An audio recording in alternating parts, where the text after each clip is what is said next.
மிகவும் வித்தியாசமான படைப்புகள் தலைப்புகள் வச்சு நம்ம ப்ரோக்ராம் பண்ணிட்டு இருக்கோம். அந்த வரிசையில் இன்றைக்கு ரொம்பவும் வித்தியாசமான தலைப்பு. ஒரு மனிதனுடைய வாழ்க்கையில் வாழ்க்கை துணை என்பது ரொம்ப முக்கியம்.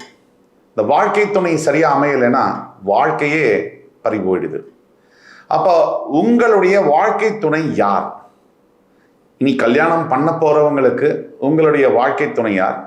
கல்யாணம் பண்ணி முடிஞ்சவங்களுக்கு எந்த அளவிற்கு நம் அறிவையும் புத்திசாலித்தனத்தையும் பயன்படுத்தி நம்முடைய வாழ்க்கையை ஓரளவுக்கு மேனேஜ் பண்ணக்கூடிய அளவில் எடுத்து செல்ல முடியும்? இதுதான் என்னுடைய தலைப்பு. உங்கள் வாழ்க்கை துணையும் உங்கள் புத்திசாலித்தனத்தையும் நிர்ணயிக்கக்கூடிய கிரகம் யாரு அப்படின்னு நம்ம பார்த்தோம்னா புதன். இப்போ இன்னைக்கு நம்ம பேச போகிறது மீனராசியை பற்றி. இப்போ மீனராசிக்கு வாழ்க்கை துணையை தேர்ந்தெடுக்கக்கூடியது யார்? புதன் தான், 7ஆம் அதிபதி. அதே மாதிரி புத்திசாலித்தனத்தை தேர்ந்தெடுக்கக்கூடிய கிரகம் யார்? அதுவும் புதன் தான். எல்லோருக்குமே புத்தியை தரக்கூடியது புதன், வாழ்க்கை துணையை தரக்கூடியது 7ஆம் இடம். அந்த விதத்தில் ஒரு மனிதன் சரியான வாழ்க்கை துணையை தேர்ந்தெடுக்கணும், அல்லது தனக்கு அமைஞ்ச வாழ்க்கை துணையோட எப்படி புத்திசாலித்தனமாக வாழ்க்கையை நடத்தணும் அப்படிங்கிறத நிர்ணயிக்கணும். இது ரெண்டுமே தவறி போனால் வாழ்க்கை பிரயோஜனம் இல்லாமல் நரகமாக மாறுது. அப்போ மீனராசி என்பவர்களுக்கு வாழ்க்கை துணை எப்படி அமையும், அல்லது புத்திகாரகனான புதன் எப்படி இருக்க வேண்டும், எப்படி இருந்தால் உங்களுடைய பிறப்பு ஜாதகத்தில் அந்த வாழ்க்கை துணையை வாழ்க்கையை வெல்ல முடியும், அதை பற்றி விரிவாக பேசலாம் வாங்க. இந்த வாழ்க்கை துணையும் புத்தியும் மட்டும்தான் நம்ம எல்லோருடைய வாழ்க்கையில் நம்மளுடைய விதியையும் நம்மளுடைய வாழ்க்கை போக்கையும் நிர்ணயிக்கின்றன. அந்த விதத்தில் தான் இந்த புதனுடைய சக்தி என்ன அப்படிங்கிறது நமக்கு புரியுது. ஒரு உதாரணத்துக்கு, உங்களுடைய மீனராசி அன்பர்களுடைய ஜாதகத்தில் 7ஆம் அதிபதியான புதன் 10ஆம் வீடு என்று சொல்லக்கூடிய தனுசு ராசியில் அமைந்திருக்கிறார் என்று வைத்துக்கொள்வோம். அப்படி வச்சுக்கிட்டா என்ன ஆகும்னா, பெரும்பாலும் தன்னுடைய வாழ்க்கை துணையை தொழில் செய்யக்கூடிய இடத்துல சந்திக்கக்கூடிய சூழ்நிலைகள் உருவாகும். அல்லது ஒரே தொழிலில் சார்ந்தவராக, இப்போ நீங்கள் செய்யக்கூடிய ப்ரொஃபஷனோ தொழிலையோ அவங்களுமே இருக்கக்கூடிய ஒரு வாய்ப்புகள் அமையும். அது மட்டும் இல்லாமல் இந்த ஒரே தொழில் இருக்கிறதுனால ஒரு அட்வான்டேஜ் என்ன அப்படின்னு பார்த்தோம்னா, ஒருத்தருக்கு ஒருத்தர் புரிஞ்சு கொள்ளக்கூடிய விஷயங்கள் நிறையா இருக்கும். இப்போ டாக்டர் ப்ரொஃபஷனில் இருக்கக்கூடியவங்க, டாக்டர் ஒரு மனைவியவே கல்யாணம் பண்ணிக்கிட்டாங்கன்னா, ஒரு 2 பேருமே டாக்டராக இருக்கும் போது ஒருத்தருடைய சிரமங்கள் இன்னொருத்தருக்கு புரியும். வெவ்வேறு தொழில்கள் இருக்கும் போது என்னதான் பேசினாலும் அந்த தொழில்களில் உள்ள சங்கடங்கள் புரிவதில்லை.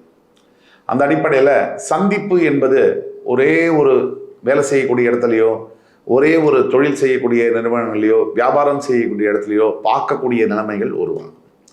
இது உங்கள் பிறப்பு ஜாதகத்தில் மீனராசிக்காரர்களுக்கு 7ஆம் அதிபதியான புதன் 10ஆம் இடம் என்று சொல்லக்கூடிய தனுசு ராசியில் இருக்கும்போது உங்களுடைய வாழ்க்கை துணை வேலை செய்கிற இடத்துல, தொழில் செய்கிற இடத்துல அமையக்கூடிய சந்திக்கக்கூடிய வாய்ப்புகள் இருக்கு. பொதுவா இந்த 2 பேருடைய பொருளாதார நிலை, 7ஆம் அதிபதி 10ஆம் வீட்டில் இருந்தால் ரொம்ப நல்லதுன்னு சொல்லுவாங்க. இந்த தொழில் அமையக்கூடிய வாய்ப்பு நல்லா இருக்கும் போது பொருளாதார நிலையும் உங்களை விட, அதாவது கணவனை விட மனைவி கணவனை விட வசதி படைத்த ஒரு நிலையிலேருந்து வருவாங்க. நல்ல வீடு, நல்ல வாசல் வசதிகள், நல்ல ஒரு குடும்ப நிலை, நல்ல ஒரு பண வசதி, இதிலிருந்து வரக்கூடிய வாய்ப்புகள் மிக மிக அதிகம். இன்னொரு முக்கியமான விஷயம், ஆண்கள் மீனராசியாக இருக்கும் பொழுது திருமணத்திற்கு பிறகே வாழ்க்கையில் பெரிய வளர்ச்சி என்பது வருகிறது. திருமணத்திற்கு பிறகே வாழ்க்கையில் வளர்ச்சி என்பது வருகிறது. திருமணத்திற்கு பிறகுதான் வாழ்க்கையில் நல்ல முன்னேற்றங்கள். பல பேர் இந்த வீடியோவை பார்த்துட்டு, சார் கல்யாணத்துக்கு அப்புறம் தான் சார் நான் நொந்து போயிட்டேன் அப்படின்னு பேசக்கூடிய வாய்ப்புகள் இருக்குது. அது சுய ஜாதகத்தில் வேறு சில கிரகங்கள் அமைப்பினால் அது மாதிரி வரலாம். நாம் பேசக்கூடியது பொது பலன்கள். பொதுவாக மீனராசி அன்பர்கள் தன்னுடைய வாழ்க்கை துணையை, அதாவது தன்னுடைய வாழ்க்கை திருமணத்திற்கு பிறகு வாழ்க்கை துணை கிடைச்ச பிறகு நல்ல ஒரு நிலையை அடைகிறாங்க. எஸ்பெஷலி கணவன்மார்கள் நல்ல வசதி வாய்ப்புகள், பண வசதி, ஸ்டாண்டர்ட் ஆஃப் லிவிங் என்று சொல்லக்கூடிய பொருளாதார நிலை என்பது உயரக்கூடிய நிலையில் இருக்காங்க அப்படிங்கிறது தான் உண்மை. தனிப்பட்ட ஒருவருடைய ஜாதகத்தில் கல்யாணத்துக்கு பிறகு பிரச்சனைகள் வருது அப்படின்னா உங்களுடைய சுய ஜாதகத்தை தான் பரிசோதனை பண்ணி பார்த்துக்கணும். அந்த பிரச்சனையை எப்படி சரி பண்ணணும் அப்படிங்கிறது தெரிஞ்சுக்கணும். அதுக்கு கீழே கொடுக்கப்பட்டுள்ள வாட்ஸ்அப் நம்பரில் எங்களை தொடர்பு கொண்டு பேசும்போது உங்களுடைய பிறப்பு ஜாதகத்தை பார்த்து துல்லியமாக உங்களுக்கான எதிர்கால பலன்களை கணித்து தர முடியும். இந்த மாதிரி நபர்கள் மனைவி 7ஆம் அதிபதி 10ஆம் வீட்டில் இருக்கும்போது வரக்கூடிய வாழ்க்கை துணை, கணவனுக்கு அமையக்கூடிய மனைவிகள், மீனராசி அன்பர்களுக்கு கல்யாணத்துக்கு பிறகு பார்த்தீங்கன்னா வியாபாரம் செய்தாலோ தொழில் செய்தாலோ அபரிவிதமான முன்னேற்றங்கள். ஒரு பிரான்ச் வச்சுட்டு இருந்தவர் பல கிளைகள் தொடங்கக்கூடிய வாய்ப்புகள்.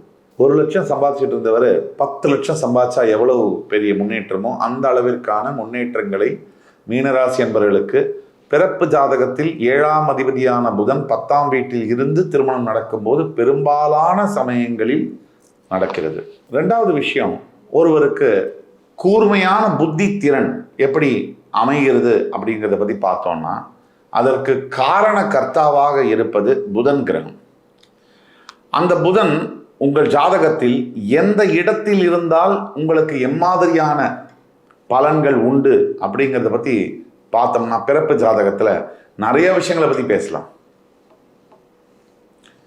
எந்த இடத்துல புதன் உங்கள் ஜாதகத்தில் இருந்தால் நீங்கள் மேதையாக இருப்பீர்கள், ஒரு புத்திசாலித்தனமான வேலைகளை செய்வீர்கள், புத்திசாலித்தனமான முடிவுகளை எடுப்பீர்கள், முக்கியமாக நிதானமான முடிவுகளை எடுக்க முடியும்.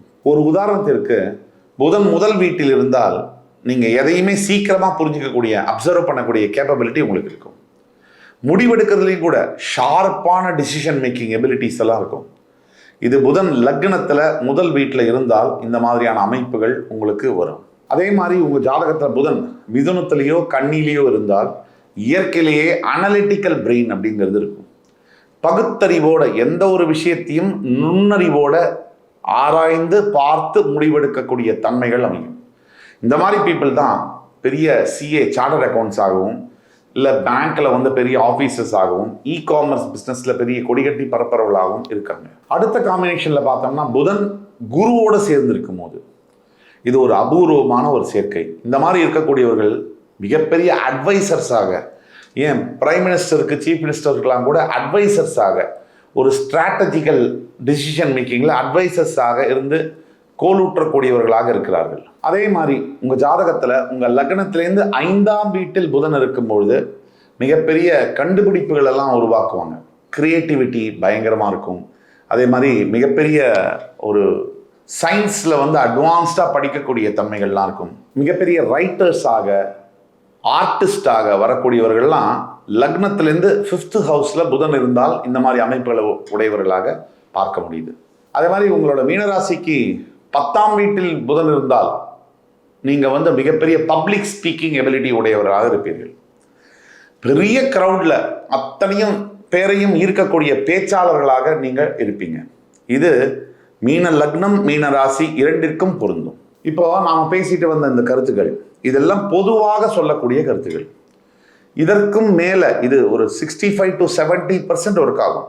இந்த 30% உங்களுடைய பர்த் சார்ட்டில் இருக்கக்கூடிய யூனிக்கான விஷயங்கள்லாம் இருக்குது. அந்த யூனிக்கான விஷயங்களை பொறுத்து உங்களுடைய வாழ்க்கையில், தனிப்பட்ட வாழ்க்கையில் உங்களுக்கான வாழ்க்கை துணை சரியாக அமையலைன்னாலோ, இல்லை நீங்கள் ஒரு தீர்க்கமான முடிவுகளை எடுக்க முடியலைனாலோ அப்போ தான் உங்களுக்கு அஸ்ட்ராலாஜிக்கல் கன்சல்டேஷன் என்பது தேவைப்படுகிறது. உங்களுடைய பிறப்பு ஜாதகத்தை கீழே கொடுக்கப்பட்டுள்ள வாட்ஸ்அப் நம்பரில் ஷேர் பண்ணி உங்களுக்கான ஆன்லைன் அப்பாயின்மெண்ட் வாங்கிட்டு என்னோட நேரடியாக 1-to-1 டிஸ்கஷன் பண்ணி உங்களுக்கான லைஃப் ப்ரிடிக்ஷன்ஸை கேட்டுக்கணும்னா அப்பாயின்மெண்ட் வாங்கி வந்தீங்கன்னா கிளியராக, கிறிஸ்டல் கிளியராக நீங்கள் என்ன செய்தால் ஜெயிக்க முடியும், நீங்கள் எதை செய்தால் பிரச்சனையிலேருந்து வெளியில் வர முடியும், நீங்கள் எதை செய்தால் ஒய்ஃபோட நல்லபடியாக நிம்மதியாக வாழ முடியும், அதற்கான அட்வைஸஸை சொல்ல முடியும். இந்த குறிப்பாக மீனராசி என்பவர்களுக்கு தற்சமயம் 7.5 நாட்டு சனி, ஜென்ம சனியாக நடந்து கொண்டிருக்கக்கூடிய இந்த காலகட்டத்தில் இந்த மாதிரியான கன்சல்டேஷன்ஸ் ரொம்ப முக்கியமாக கருதப்படுகிறது. நீங்கள் எதுக்கும் கவலைப்பட வேண்டாம். பரிகாரம் மீனராசிக்கு ஒரே பரிகாரம் இப்போதைக்கு ஈஸ்வரனுடைய பாதம், சிவபெருமானுடைய திருப்பாதங்கள், அதை படிக்கிறது, அதை தொட்டு வணங்கிறது, அதை பிடிச்சிக்கிறது, இதுதான் இப்போதைக்கு சரியான பரிகாரம். தான தர்மங்களை செய்யும் போது மீனராசி என்பவர்களுக்கு எந்த விதமான பிரச்சனைகளிலிருந்தும் ஒரு ரிலீஃப் என்பது கிடைக்கும். இந்த எபிசோடு உங்களுக்கு பிடிச்சிருக்கும்னு நம்புகிறேன். அடுத்து வரும் காணொலியில் உங்கள் அத்துணை பேரையும் சந்திக்கும் வரை உங்களிடமிருந்து விடைபெறுவது உங்கள் சுபாஷ் பாலகிருஷ்ணன். நன்றி, வணக்கம், வாழ்க வளமுடன்.